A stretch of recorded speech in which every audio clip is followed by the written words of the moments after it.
Bienvenue sur 13e rue pour de nouveaux faits Carl Zéro. C'est ici, en plein cœur du 13e arrondissement de Paris, par un soir de printemps, que démarre l'affaire Gaboriau.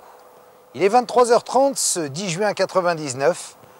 Michel Gaboriau monte seul dans sa voiture après avoir dîné au restaurant avec son mari. Depuis, cette mère de famille de 57 ans n'a plus jamais réapparu, plus jamais donné signe de vie. Pas de témoins, pas d'indices, pas de corps, pas de voiture. Elle s'est littéralement évaporée. Aujourd'hui, sa fille soupçonne le père, son propre père, l'époux de Michel, d'être dans le coup. Vous allez comprendre pourquoi dans quelques instants. Alors, crime parfait, fugue, suicide, accident. Depuis 10 ans, le mystère reste entier.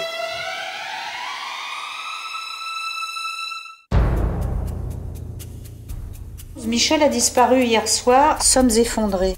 Michel m'avait dit une fois qu'elle aimerait bien qu'on s'occupe un peu d'elle. Ces gens-là cherchaient à nous faire dire qu'elle avait une vie cachée. Les deux seules personnes qui savent ce qui s'est passé dans cette soirée sont mon père et ma mère. Pour moi, c'est la dernière personne qui l'a vue.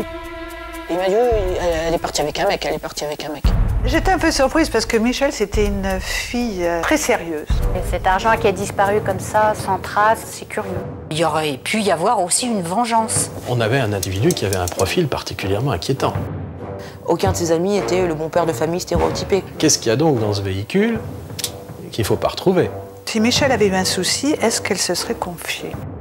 Si elle était victime d'un crime, où est le corps? Il faut connaître pour se débarrasser d'un corps. Le crime parfait, sans trace, sans bavure. Je veux savoir où elle est, je veux savoir si elle a souffert, si elle souffre. J'aimerais bien savoir. J'aimerais bien savoir.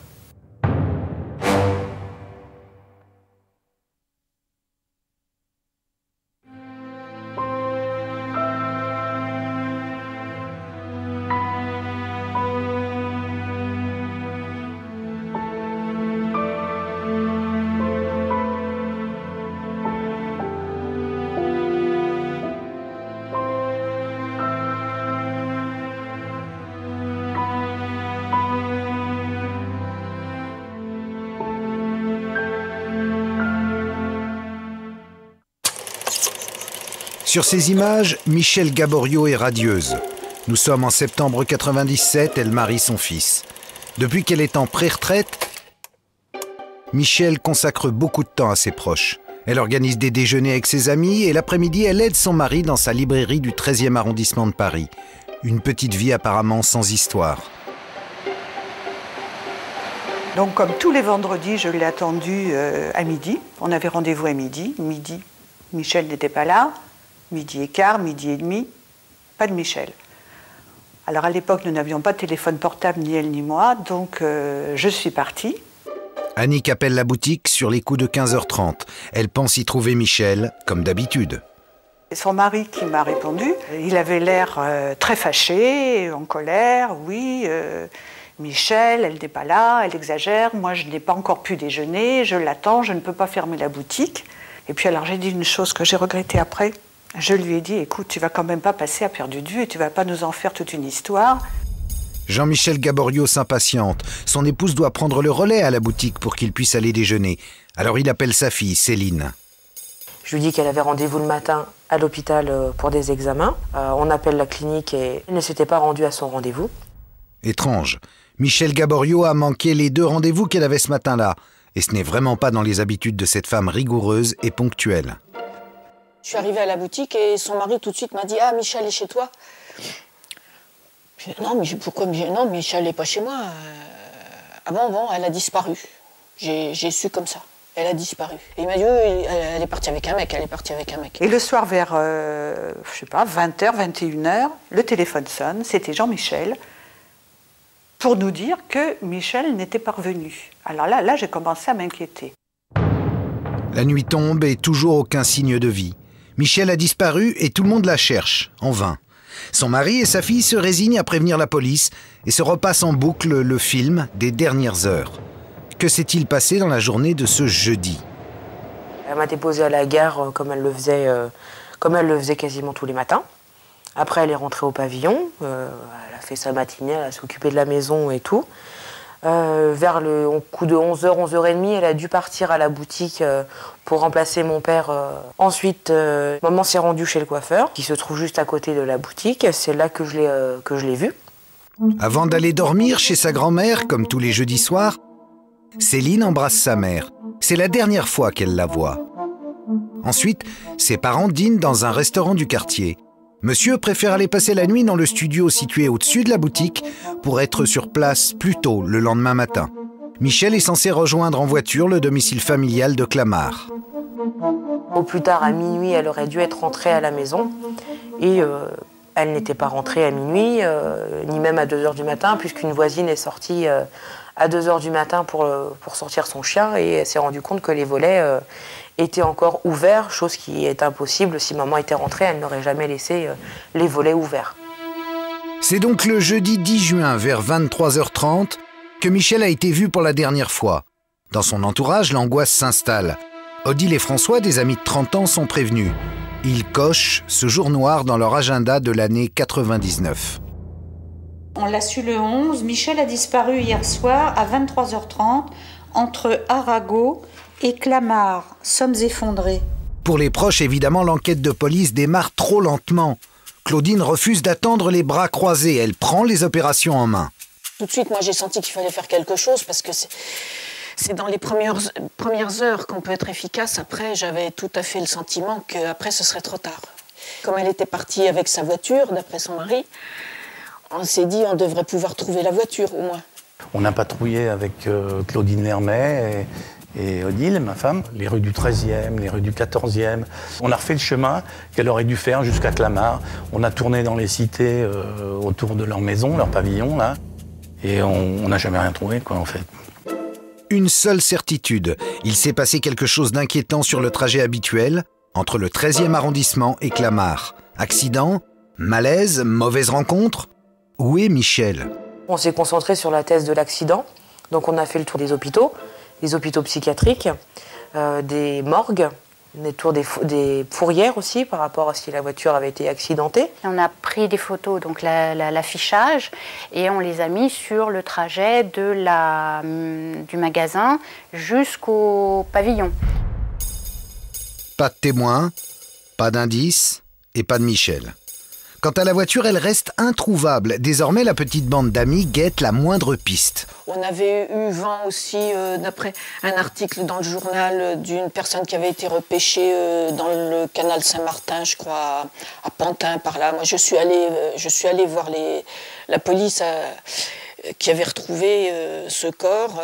Ils m'ont dit, venez avec nous cet après-midi à la morgue. Et finalement...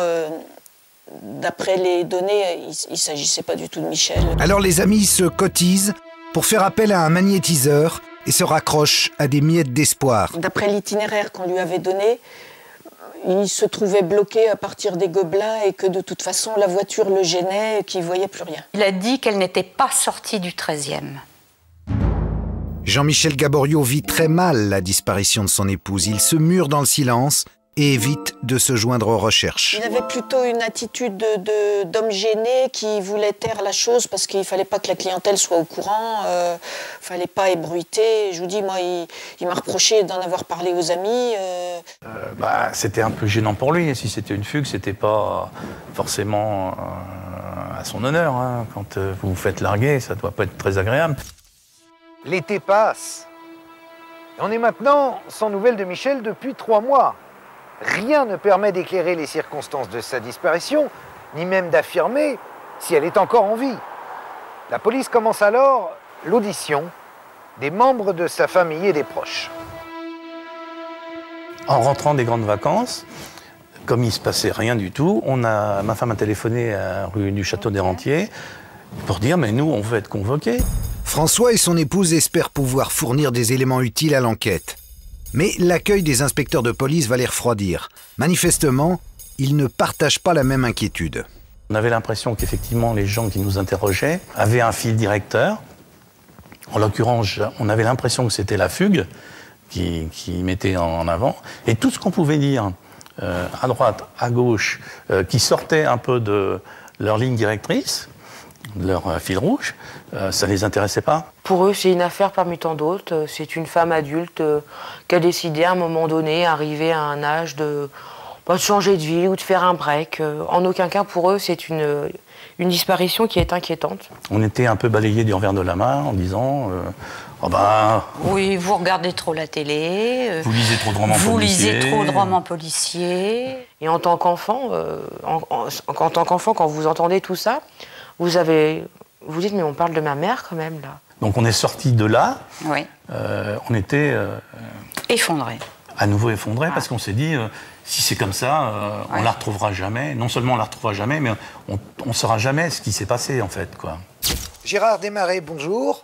Vous êtes donc le spécialiste un peu des personnes disparues. Vous avez publié ce guide des recherches de personnes disparues. Que fait la police quand on lui signale ce genre de disparition? La police va déjà commencer par tenter d'évaluer la personnalité et le cas de la disparition, classer la disparition volontaire, involontaire, inquiétante, non inquiétante, etc. en fonction des déclarations du plaignant. Pour qu'une affaire soit prise en considération, qu'est-ce qu'il faut dire à la police? Une personne qui a Alzheimer devient inquiétante.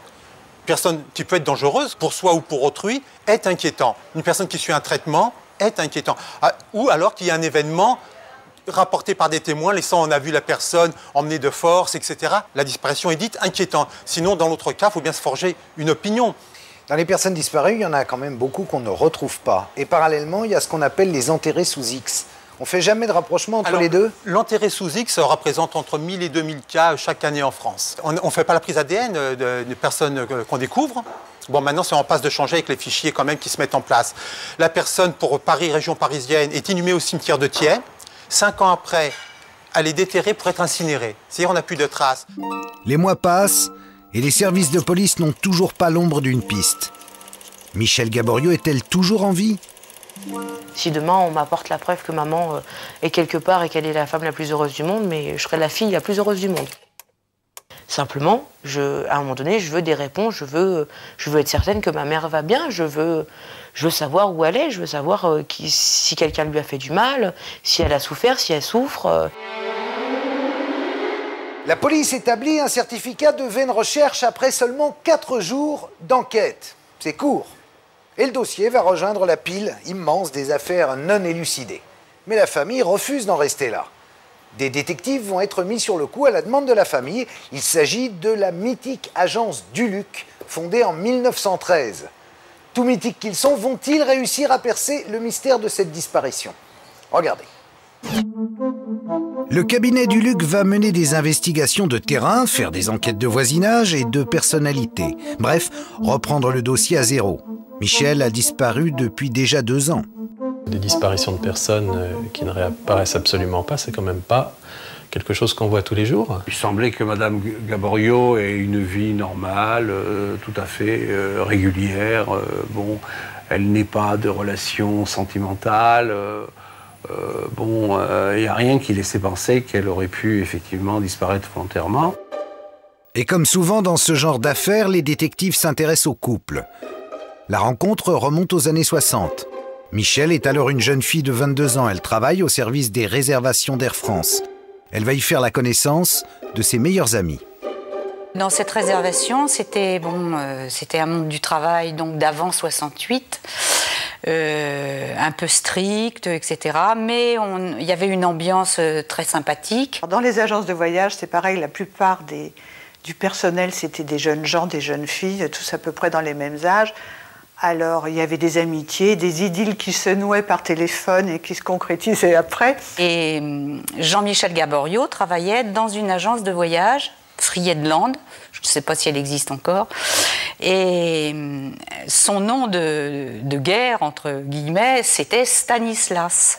Donc tout le monde connaissait, parce qu'il était un peu baratineur. Donc tout le monde connaissait Stanislas. Et puis un jour, il lui a donné rendez-vous. Très vite, Stanislas, le baratineur, demande en mariage cette jeune fille timide qui habite toujours chez ses parents.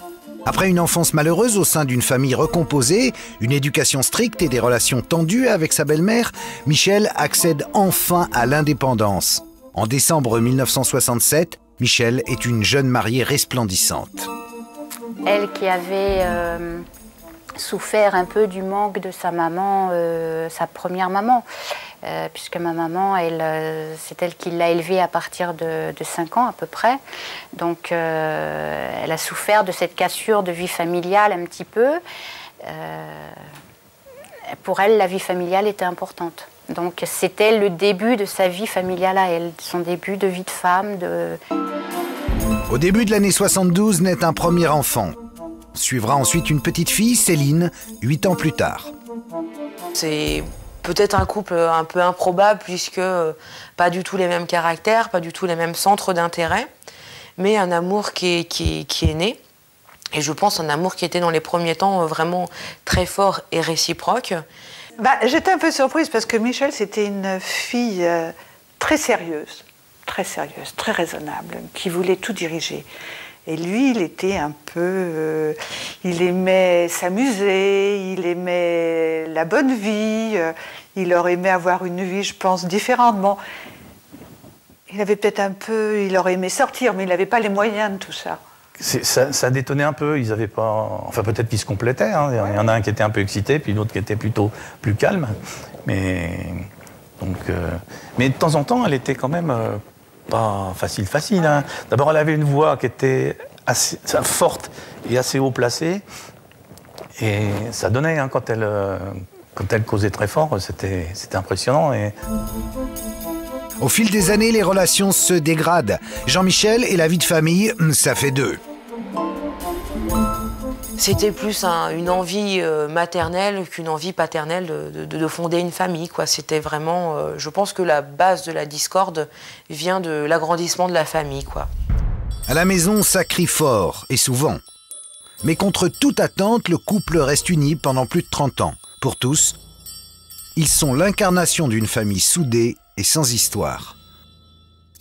Alors, pour quelle raison cette Madame Tout-le-Monde aurait-elle pu disparaître? Les détectives passent en vue, évidemment, toutes les hypothèses possibles, à commencer par celle du suicide. Était-elle dépressive, susceptible de vouloir en terminer, mettre fin à ses jours? Ah ben ça, moi, elle m'avait dit qu'elle n'était pas du tout heureuse de quitter Air France. Ça, elle n'en avait pas fait mystère. La plupart, on était toutes ravies, enchantées, parce qu'on partait dans des conditions satisfaisantes. Et puis on disait, bon, on va pouvoir faire quand même un peu ce qu'on veut, terminer les horaires, là, voilà. Et elle, non. Elle s'angoissait à l'idée de ne plus travailler, ça c'est sûr. C'est quelque chose qui ne lui avait pas fait plaisir du tout. Pour Michel, cette pré-retraite est une punition. C'est la seule à ne pas profiter pleinement de son temps libre. Personne n'en comprend la raison. Et d'ailleurs, c'est vrai que le vendredi précédent sa disparition, j'avais déjeuné avec elle, Céline, Claudine Lermet. Elle nous avait fait part de son désir de retravailler, qu'elle n'avait plus d'argent.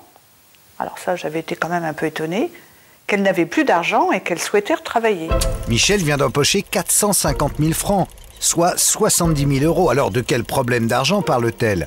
Que cache-t-elle à son entourage? Et je n'ai pas osé lui poser cette question, lui dire, mais pourquoi as-tu parlé de problème d'argent alors que tu viens de toucher une somme importante? Bon, les clients venaient, partaient, et puis j'ai pas osé lui reposer la question. Et ça, c'est quelque chose que je regrette. Couple à la dérive, problème financier, Michel a-t-elle voulu dissimuler ses faiblesses, préserver son image de femme forte et dynamique, jusqu'à en arriver à un point de rupture? J'ai un vécu de départ par suicide, puisque mon mari s'est suicidé. Je n'ai rien vu venir, donc quelqu'un qui a envie de partir, je dirais, il ne prévient pas, il ne montre pas, celui qui a vraiment envie de faire ça, je crois qu'il cache, il préserve un peu l'environnement. Cette hypothèse de dépression, de pulsion suicidaire est loin de faire l'unanimité. C'était pas quelqu'un qui avait le profil du suicidaire, dépressif. Si elle avait un problème qui pouvait mener à des soucis, elle pouvait pas tomber dans une dépression qui l'amène au suicide. C'est pas ça.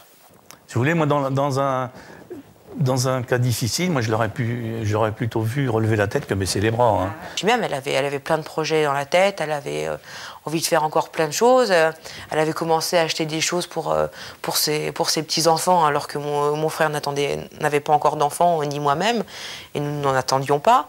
Mais elle voyait sa vie, elle se projetait déjà dans les années qui allaient à venir. Une hypothèse de suicide est envisageable, mais on l'a écartée à cause de la disparition du véhicule. Pas de cadavre, pas de voiture, drôle de suicide.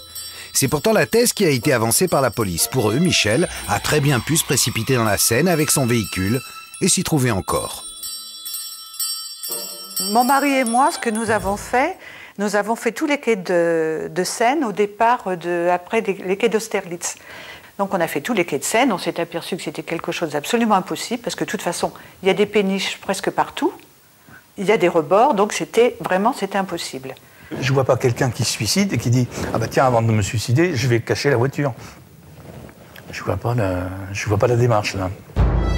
Matériellement, le suicide reste peu vraisemblable. En 10 ans, n'aurait-on pas retrouvé le véhicule ou sa propriétaire?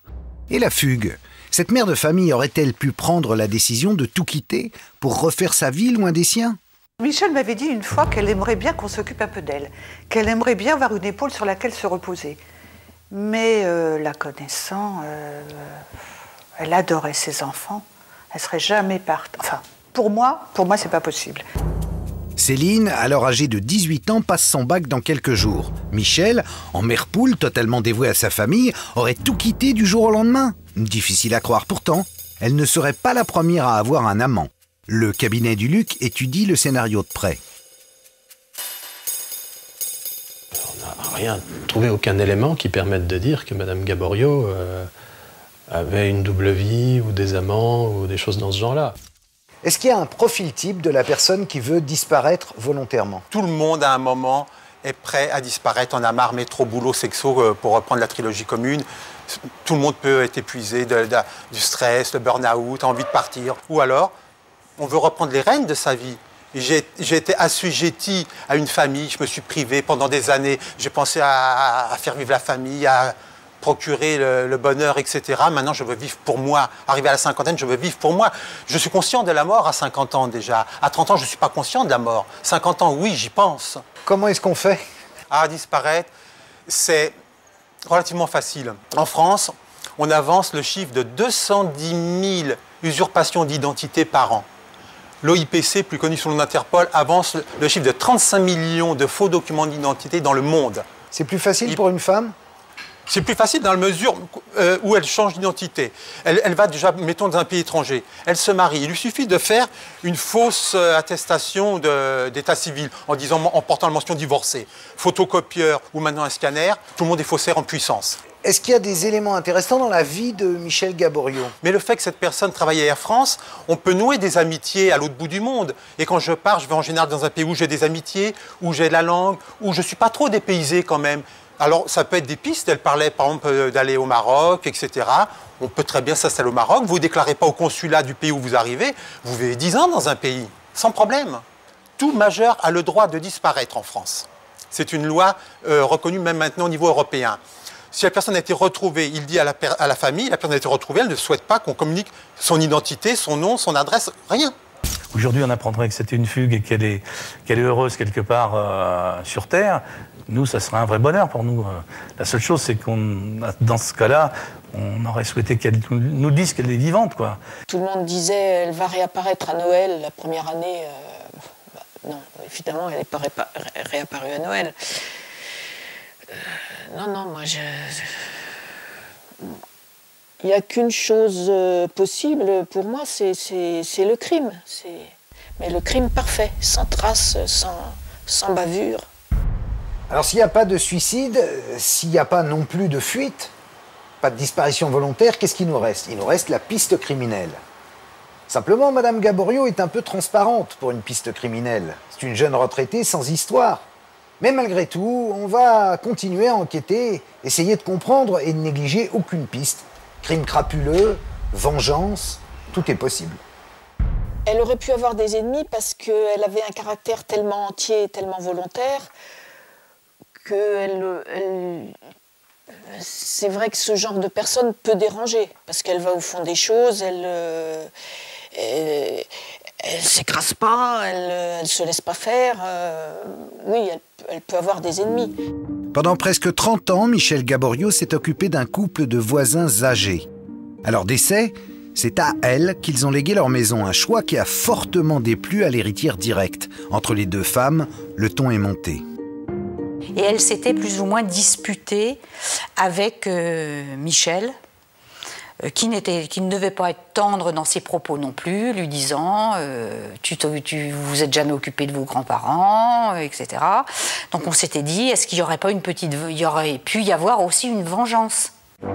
Ce contentieux a bien été rapporté au service de police, mais la piste n'a jamais été explorée. Plus troublant encore, à la même époque et à quelques kilomètres de là, le cadavre d'une pré-retraitée d'Air France est retrouvé. Je l'ai dit à la police, enfin à la personne qui m'interrogeait. Et là, effectivement, comme disait mon mari tout à l'heure, je me suis fait rembarrer en disant « Mais madame, oui, je pense bien », sur un ton vraiment très ironique. Mais oui, bien sûr, nous pouvons donc parler d'un gang des FNE d'Air France. FNE, c'est le nom du dispositif qui a permis à Michel et à ses amis de partir en pré-retraite avec une coquette somme d'argent.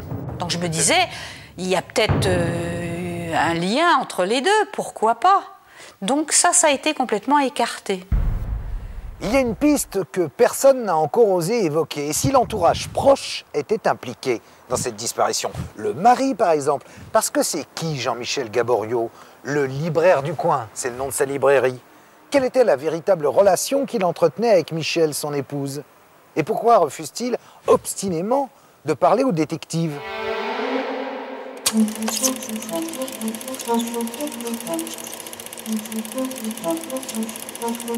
Je suis allé l'observer un moment. Elle m'avait paru avoir particulièrement bien digéré, j'ai envie de dire, l'absence de sa femme. Hein. Pensait tout à fait à autre chose et avoir repris un cours complètement normal de son existence. C'est quand même un événement absolument hors du commun, hein, une disparition comme ça. Moi, je sais pas, ça doit normalement, si on est bien constitué, entre guillemets, ça doit revenir dans toutes les conversations, ça doit vous obséder, vous devez, je sais pas, vous agiter, en parler avec les autres, je sais pas, de ne jamais en parler, de ne jamais l'aborder. Moi, je trouve ça, c'est pas normal, quoi. Le comportement du mari intrigue. N'oublions pas que c'est lui qui a vu Michel en dernier. Que s'est-il réellement passé le soir du 10 juin 99? Un dîner en tête-à-tête alors que le couple se déchire? Étonnant quand même. Il m'a simplement dit que la soirée s'était formidablement bien passée, alors qu'ils étaient à l'époque dans une période de séparation, de conflits intenses. Donc que la soirée se soit bien déroulée ou correctement déroulée, je l'admets, mais de façon excellente, le terme est quelque peu exagéré, trop louche. Je sais que Jean-Michel nous a dit qu'ils étaient allés dans ce restaurant. Ils avaient été invités gratuitement parce que une fois précédente, ils avaient eu un mauvais repas. Et que le patron, pour se faire pardonner, les avait invités. Et Jean-Michel nous a dit, c'est le serveur qui était content parce que je lui avais donné 100 francs de pourboire. Plusieurs fois, il a insisté sur un détail comme s'il voulait vraiment que ça se sache qu'il avait donné un très gros pourboire au serveur et que d'ailleurs on pouvait retourner voir, lui demander, il s'en souviendrait. Je me disais pourquoi il insiste. Puis après, ça me semblait être comme une preuve d'alibi parce que pour insister autant. Trop de précision, un alibi. Mais pourquoi faire? Jean-Michel a-t-il quelque chose à craindre? Vérification faite, le restaurateur confirme que le repas s'est déroulé sans incident. Mais une fois la porte franchie, tout repose sur l'unique témoignage du mari. Et il nous a dit que, ensuite, il a accompagné Michel au parking, qu'il a ouvert, il lui a ouvert la porte, elle est partie, qu'il ne l'a plus jamais revue. Un parking. Mais quel parking? Personne n'en a jamais entendu parler. Ni sa fille, ni les amis de 30 ans qui venaient souvent à la librairie. Michel se garait toujours, à l'époque c'était possible, sous le métro, boulevard Blanqui. Elle se garait même des fois n'importe où, toujours sur d'elle, elle se garait un peu n'importe où. Et j'ai jamais été au courant de ce parking. Le jour du fameux repas au restaurant Léman, Monsieur Gaborio juge bon de prendre ce véhicule et d'aller le garer dans un hôtel qui se trouve à proximité immédiate, où je suis d'ailleurs allé, qui ne loue pas spécialement de parking à des particuliers. Et donc, il juge bon d'aller mettre ce véhicule, j'ai envie de dire pour la première fois de sa vie, dans ce parking privé, où je suis allé et où j'ai pu voir qu'il, comment dire, on peut difficilement voir qui entre et qui sort et qui fait quoi. Un parking souterrain très discret. Si discret que personne n'a vu entrer ou sortir Michel. Son mari soutient que la voiture a bien quitté le parking, mais sans qu'il ait pu apercevoir qui conduisait. Tout nous hurlait, j'ai envie de dire que tout nous hurlait qu'il y avait quelque chose qui tournait pas rond par rapport au père. De lourds soupçons pèsent désormais sur Jean-Michel Gaborio. Mais pourquoi faire disparaître sa femme? À partir de maintenant, l'enquête va se concentrer sur sa personnalité. Il a toujours été aigri de tout ce qu'il n'a pas pu avoir lors de son enfance. Et ça, contrairement à maman qui, elle, voulait tout nous donner par rapport à ce qu'elle n'avait pas eu, mon père, lui, voulait tout garder pour lui, en aucun cas nous donner ce qu'il n'avait pas eu. Pour lui, il était aigri. Très vicieux, sur le plan des affaires, très vicieux, sur le plan des femmes, très allant vers les femmes. Et puis, sur le plan familial, il pouvait être charmant. Avec nous, il a toujours été donné cette apparence de convivialité, d'homme qui recevait à la maison, le couple parfait. Oui, le couple parfait. En apparence seulement. Car dans le privé, Michel et Jean-Michel se déchirent. Presque tous l'ignorent, mais un lourd secret pèse sur leur relation. Une blessure jamais cicatrisée, un pardon impossible. Là, elle s'était beaucoup confiée. Après, elle ne m'a plus jamais parlé de ça. C'était avant la naissance de Céline. Donc, il était toujours dans une agence de voyage et il avait eu une liaison avec une jeune femme m'avait-elle dit, avec qui il s'était même fiancé. Lorsque Michel découvre la trahison, elle se précipite à l'agence. Devant les employés, le patron, les clients, le scandale éclate. Jean-Michel et sa maîtresse sont congédiés avec perte et fracas. Lui est grillé dans le métier. Il ne retrouvera pas de travail dans une autre agence. Michel lui dégote alors un point presse. C'était pas son désir à lui d'être. Je crois qu'elle l'avait mis un peu en punition. Elle l'avait mis un peu. Donc, il était coincé de 4h du matin jusqu'à 8h du soir. Il était sous contrôle, oui. Comme elle aimait bien contrôler tout le monde. Le couple est sauvé, mais au prix de compromis bien lourds à porter. En public, les époux donnent le change, mais au fond, la blessure est profonde et la rancœur s'installe. Et pour compléter le tableau, la boutique ne semble pas très rentable.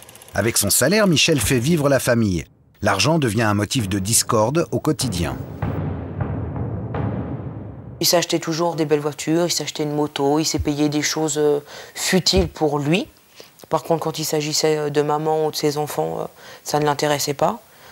Après, il avait toujours des liasses de billets sur lui, mais on n'a jamais eu de visuel sur ses revenus. Combien? Comment? Jean-Michel flambe. Il semble toujours avoir beaucoup d'argent sur lui et surtout un train de vie qui ne correspond pas à ses revenus. Et pas question de fournir la moindre explication. C'est quelqu'un qui avait une vie cachée, qui avait la vie à Paris et une vie à Clamart. Et deux vies qui étaient bien segmentées et qui ne se rencontraient pas. On a appris quand même pas mal de choses, à savoir déjà le comportement de M. Gaborio, qui était un buveur invétéré, qui fréquentait des tripots, pas forcément toujours fréquentés du meilleur monde. Quand il allait faire une course, il se faisait remplacer, alors ça pouvait être n'importe qui. On arrivait, ou des fois il était en haut dans son studio et il faisait quand même garder sa caisse par quelqu'un. Quelqu'un derrière la caisse. Alors on s'amenait, on disait Jean-Michel n'est pas là, attendez, je vais vous l'appeler, il l'appelait. Oui, alors c'était des relations du quartier. Il y avait notamment 2 ou 3 femmes avec lesquelles il avait des relations intimes qui venaient donner un coup de main, mais on n'est pas sûr que ce soit d'ailleurs des coups de main gratuits. Donc, de mémoire, il se plaignait souvent d'avoir des soucis financiers, mais en même temps, il se plaisait à se donner des allures de grand seigneur en rémunérant Pierre-Paul Jacques pour venir tenir la boutique, pendant soit qu'il allait voir une de ses maîtresses, soit qu'il allait dans un bistrot des alentours. Maîtresse, magouille, argent de provenance incertaine, jeux, boissons. La vie de Jean-Michel est pour le moins dissolue. Il s'éloignait de plus en plus de l'amoureux qu'elle avait rencontré, de cet homme dont elle était tombée amoureuse et dont elle était toujours amoureuse. Mais ça collait plus tellement avec l'image qu'elle pouvait avoir de lui à l'époque. Et tous ces gens qui étaient autour de lui, tous ces gens qui étaient plus ou moins louches, qui avaient des comportements toujours à la limite de la légalité, commençaient vraiment à l'inquiéter. Depuis son départ en pré-retraite, l'année précédant sa disparition, Michel passe beaucoup de temps dans la librairie pour aider son mari. Et elle commence à se douter de quelque chose. Maman, peu de temps avant sa disparition, m'a demandé si je pouvais imaginer que mon père avait une relation avec une personne qui faisait partie de l'entourage de mon père. Chose qui pour moi, malgré tout, c'est quelque chose que j'avais du mal à imaginer, quoi. Michel est très présente à la boutique. Trop, peut-être. Pour lui, ça devait être quand même difficile. Enfin, comme beaucoup de couples qui arrivent à la retraite et qui se retrouvent ensemble plus longtemps qu'auparavant. On avait un couple qui était en ébullition et qui à tout moment menaçait d'exploser. Les disputes étaient de plus en plus fréquentes, musclées, verbalement, physiquement. Ils en sont venus aux mains à plusieurs reprises, à se jeter des objets, à se taper dessus. C'était vraiment une situation qui était invivable en tant qu'enfant, qui était vraiment un cauchemar. Peut-on alors imaginer la dispute de trop, le coup malheureux, la chute accidentelle? Et j'ai découvert pendant l'enquête que mon beau-frère avait l'intention de divorcer. Un divorce maintenant. Michel était-elle au courant des démarches de son mari? Elle n'en avait parlé à personne. Lui aurait-il annoncé au cours du dîner au restaurant sa décision? Aurait-elle refusé? Pour elle, je suis persuadée que c'était un échec. Un échec profond, parce qu'elle aimait son mari, hein. Moi j'en suis persuadée. Alors si homicide il y a, est-il vraiment involontaire? Devant le refus de sa femme de divorcer, Jean-Michel a-t-il décidé purement et simplement de la supprimer? La solution est un peu expéditive. À moins qu'il y ait d'autres motifs, l'argent par exemple. Disons que son épouse a beaucoup plus de moyens financiers que lui. N'oubliez pas que dans toute affaire, l'argent, c'est un élément très important. Or, il ne faut pas oublier que Mme Gaborio a touché une certaine somme, hein, et qu'il a peut-être envie d'en pouvoir aussi avoir sa part du gâteau. Toute la prime qu'elle avait touchée a disparu.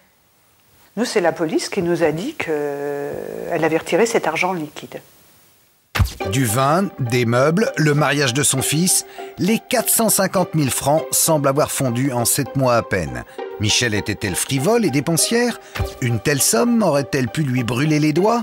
Non, Michel n'était pas dépensière du tout. Je vais vous dire même que quelquefois ça faisait rire mon mari parce que je disais tiens, Michel m'a amené à Barbès pour acheter des collants quelques centimes de moins que Boulevard Blanqui, par exemple. C'est quand même la valeur d'un appartement qu'elle a reçu à l'époque. C'est quand même un montant important. Donc, je suis quand même étonnée qu'il n'y ait pas d'autres. Alors, elle me dit, il y a eu aussi des mouvements bancaires entre votre beau-frère et votre sœur. Alors, pourquoi, à quoi ça a servi, je ne peux pas vous le dire. Michel a donc versé de l'argent à Jean-Michel. Combien? Pour quelle raison a-t-elle réglé des dettes de jeu? Fait un prêt à son flambeur de mari? Mystère. On l'a compris, Jean-Michel Gaborio aime l'argent et le patrimoine du couple peut attirer les convoitises. Un fonds de commerce bien situé dans Paris, un pavillon en banlieue et même une maison à la campagne dont la valeur avoisinerait aujourd'hui les 800 000 €, ça n'est pas rien. Jean-Michel a-t-il subitement voulu disposer tout seul de tous les biens et au besoin supprimer son épouse? On l'ignore, mais une chose est sûre, pas de corps, pas de décès. Et tant que le décès de Michel n'est pas prononcé, impossible d'hériter de la part de sa femme. D'ailleurs, 2 mois après sa disparition, Céline a l'intime conviction qu'il faut protéger les biens de sa mère. Elle demande conseil. Je lui dis, écoute, compte tenu un peu du tempérament de ton papa, je pense qu'il serait mieux de protéger l'argent de ta maman. On ne connaît pas non plus les circonstances de disparition, on n'a aucun élément sur la disparition. Ça serait bien qu'on demande qu'on préserve l'argent pour le retour de Michel. À la demande de Céline, un administrateur judiciaire est nommé. Durant l'absence de Michel, il va la représenter au mieux de ses intérêts. Les biens sont donc mis sous tutelle et Jean-Michel ne peut plus en disposer à sa guise. Et ça, visiblement, il ne l'avait pas prévu. Il pensait qu'on allait lui laisser la gestion des biens de Michel.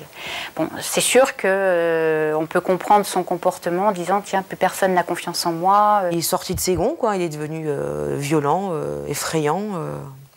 Comme quoi, il ne comprenait pas que c'était pas possible, comment on pouvait lui faire ça. On a bien senti que ça le mettait hors de lui, quoi. Que c'était quelque chose d'inimaginable qu'on ait pu faire ça. Les relations père-fille s'enveniment. Céline demande une pension alimentaire pour la poursuite de ses études via l'administrateur judiciaire. Son père tente de s'y opposer. Entre eux, les disputes se font de plus en plus violentes, jusqu'à la rupture finale. Le fait que je lui ai tenu tête et que je lui ai répondu de façon insolente, il n'a pas du tout apprécié. Il n'était pas dans son état normal, il avait encore bu ce soir-là. Donc la moindre chose, ça l'a fait démarrer au quart de tour et on en est vite arrivé aux mains, quoi. Et je me suis retrouvée un soir d'automne dehors en chemise de nuit. Virée de chez elle, sans toit, sans argent. Céline et son père ne se parlent plus. Au fil des mois, un abominable doute s'installe. Et si son père avait tué sa mère? Elle évoque publiquement cette hypothèse et peu après, surprise, elle reçoit des appels anonymes. La personne me demandait d'arrêter de la faire chier. Sinon, elle allait me faire la même chose que ce qu'elle avait fait à ma mère. Après, la personne m'a demandé si j'avais bien compris, et m'a dit ensuite que j'étais morte. Et au final, m'a dit « Tu te rappelles de moi ?» et a raccroché. Des menaces de mort, une voix d'homme trafiqué. Céline pense reconnaître un ami de son père. Décidément, l'affaire prend une sale tournure. Elle dépose une plainte auprès du procureur de la République. Les 3 appels proviennent de cabines téléphoniques. François et la petite bande d'Air France se remettent en chasse. On en a retrouvé une sur les 3 cabines, et cette cabine se situait juste à la sortie de l'hôpital Cochin. Soit à 600 mètres de la boutique du père de Céline. Battue, mise à la porte, menacée de mort depuis la disparition de sa mère, la jeune fille voit sa vie s'effondrer. Et elle n'est pas au bout de ses surprises. Grâce à un proche, Céline entend parler d'un témoignage extrêmement troublant. Donc normalement, la femme de ménage venait tous les vendredis aux alentours de 13h, 13h30 et elle repartait sous les coups de 16h, 16h30. Et ce vendredi-là, dans la matinée, mon père, accompagné d'un de ses amis, s'est rendu chez elle, à son domicile. Les 2 hommes, très agressifs, auraient impressionné cette femme de ménage et auraient été jusqu'à la menacer, elle et ses enfants. Il lui a interdit de parler, sans quoi ça se passerait mal pour elle. Et deuxièmement, il était hors de question qu'elle remette les pieds à Clamart. Depuis, cette dame a toujours refusé de confirmer son témoignage. Elle dit ne plus se souvenir de rien. Qu'est-ce qu'il y avait donc ce matin-là dans la maison de Clamart qu'elle ne devait absolument pas voir? Jean-Michel est-il un homme à commettre un crime? Et qui était ce mystérieux ami qui l'accompagnait? A-t-il donné un coup de main? Mais un coup de main pourquoi d'ailleurs? On se perd en conjecture. On essaye de faire simple. Au départ, qu'est-ce qu'on a? Un individu violent, réputé violent, même s'il a des aspects sympathiques, de bon vivant, jovial, qui sait boire son coup avec ses copains, et bon, ok. Quelqu'un qui a une réputation d'être irascible, qui fréquente des individus qui peuvent aussi bien demain matin, pour un petit billet, commettre le pire, qui fréquente des tripots, des bars à hôtesses, etc. Il ne manque pas dans son entourage de personnes susceptibles de pouvoir l'aider, en admettant qu'il n'ait rien fait lui-même. Un couple au bord de la rupture qui dîne en tête-à-tête dans le resto chic du quartier, j'allais dire presque en amoureux, 450 000 francs qui se volatilisent, une femme qui disparaît un jeudi soir, jour où, traditionnellement, sa fille dort à l'extérieur, et puis une voiture garée dans un endroit, ma foi, inhabituel. Bref, si on voyait le mal partout, on pourrait évidemment penser à une forme de préméditation. Je pense qu'il y a eu préméditation. Si c'est lui qui a fait ça, il y a préméditation. Obligatoire, quasiment obligatoire. Ah non, là, moi je pense que c'est un complot, là, si c'est ça. C'est un truc préparé. Si ça a été fait comme ça, je vois mal une dispute qui se termine mal, Vous vous rendez compte, Michel, elle était quand même, c'était une belle femme, elle était taillée. Hein. Un corps mort, vous ne pouvez pas le transporter comme ça. Si vous n'avez pas préparé le truc, je vois mal. Préméditer, c'est pire encore.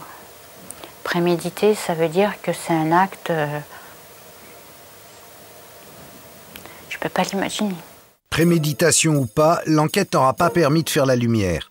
Après 2 contrats successifs, la mission des détectives s'interrompt faute de moyens. Beaucoup de pistes méritaient d'être prolongées.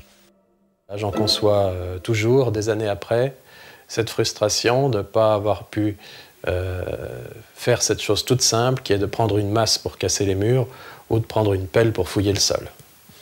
Mais voilà, pour creuser, encore faut-il avoir l'autorisation de Jean-Michel, avoir accès aux propriétés. Et ça, c'est pas gagné quand on le connaît. Seulement en décembre dernier, coup de théâtre, Jean-Michel décède d'un cancer.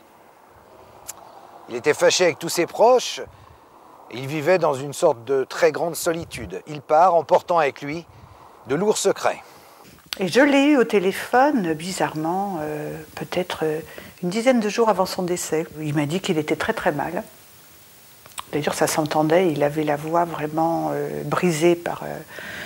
il avait une voix très très très fatiguée. Alors il m'a dit, j'ai beaucoup de chagrin parce que mes enfants ne veulent pas me voir. Cette mort de Jean-Michel va-t-elle relancer l'affaire? Céline y croit. La jeune femme vient de prendre un avocat dans l'espoir de faire éclater la vérité. Céline n'a pas eu de chance parce qu'à l'époque, en 99, la loi n'était pas terrible en fait, en ce sens qu'aujourd'hui, un dispositif important lié aux disparitions inquiétantes a été prévu. En particulier, la loi du 9 septembre 2002. Cette loi vous permet de porter plainte immédiatement au commissariat pour un adulte qui disparaît. Et tout le processus des recherches s'enclenche. Alors qu'avant 2002, le principe était cette personne est disparue parce qu'elle l'a décidé. Et à ce moment-là, on perdait plusieurs mois et c'était terminé. On ne pouvait plus retrouver la personne et on ouvrait la porte au crime parfait. Pour que la disparition de Michel ne reste pas un crime parfait, il est essentiel de rouvrir l'enquête. Personne ne dit que c'est le père. Donc, au nom de la vérité et de la recherche de la vérité, il faut aller jusqu'au bout. S'il s'avère que c'était le père qui a commis ce meurtre, s'il s'agit d'un meurtre, bien entendu, il va de soi qu'on ne peut pas le poursuivre. Néanmoins, Céline aura la vérité. Si Céline parvient à mettre la main sur de nouveaux éléments, le dossier sera non seulement rouvert, mais instruit par un juge. Nous pourrons alors, en qualité d'avocat, demander des actes au juge, dont des demandes d'audition, de témoins, des fouilles, etc. Tout est possible, tout est ouvert. Des investigations qui auront attendu 10 ans, mais Céline n'a jamais été aussi près de la vérité. Roger-Marc Moreau, donc tu es détective privé et c'est toi qui es chargé de cette enquête Gaboriau. Alors en fait le seul élément que tu as au départ c'est le décès du mari, c'est un élément nouveau. Oui, c'est un élément nouveau qui va nous permettre maintenant d'envisager le dossier sous un nouvel angle. Les services de police n'avaient pas fait de vérification au sein du domicile de cette femme et de son mari, ni de leur résidence secondaire. Autrement dit, peut-être que dans ces lieux, nous allons trouver des éléments, des indices qui nous permettront de remonter la piste et savoir ce qui est arrivé à Michel Gaboriau. Mais à contrario, ça peut aussi disculper le père défunt, cette enquête. Bien sûr. Il ne s'agit pas de porter des accusations contre lui, ce sont des soupçons qui sont portés par ses enfants. Et évidemment, les investigations que l'on va mener vont peut-être aboutir à d'autres hypothèses, d'autres pistes. Et peut-être même parviendrons-nous à démontrer la totale innocence de ce monsieur dans cette affaire. Mardi matin, à Clamart, Céline a rendez-vous avec Roger-Marc Moreau et son associé pour passer le pavillon au peigne fin.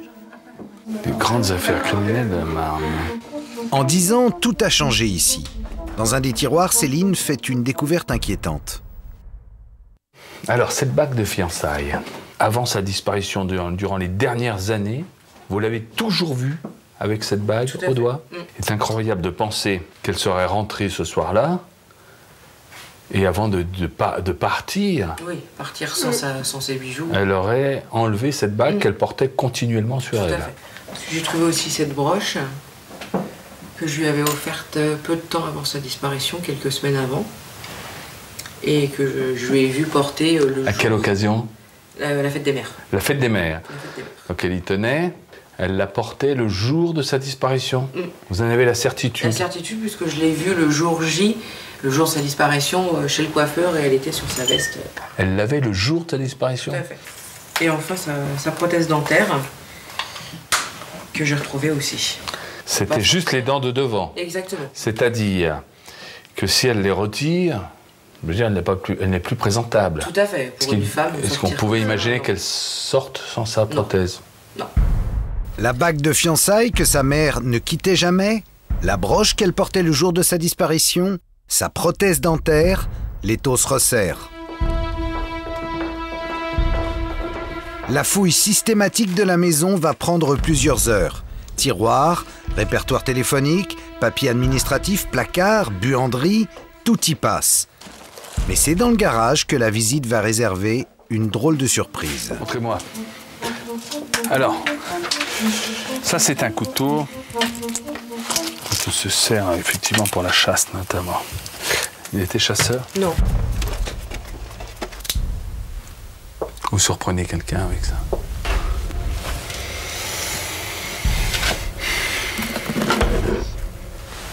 Ça c'est une arme encore de 8e catégorie. Ça c'est un pistolet d'alarme. Alors, en revanche, ça c'est plus sérieux apparemment. Ça c'est une arme très dangereuse. Et chargée. C'est une grosse arme, ça, ou c'est... C'est un petit calibre, mais enfin très dangereux tout de même. Des armes, beaucoup d'armes, et pas n'importe lesquelles. Certaines sont formellement interdites à la vente et à la détention. Puis j'ai également plusieurs sachets de calibre 6,35. Donc il y a forcément d'autres armes. Ça, 7,65. Des boîtes toutes neuves, complètes. On trouve dans le premier placard qu'on ouvre. D'après les calibres de balles retrouvés, il aurait 10 armes de poing en tout. Le père de Céline était un homme sacrément armé. Pour un libraire. C'est un petit peu déstabilisant et étrange, effrayant. Je m'attendais pas à découvrir tout ça, quoi. Il est certain que je m'y attendais pas. Ça me conforte dans ce que je pense, en aucun cas ça me rassure, quoi. Ça me rassure quant à l'issue de ce qui a pu se passer.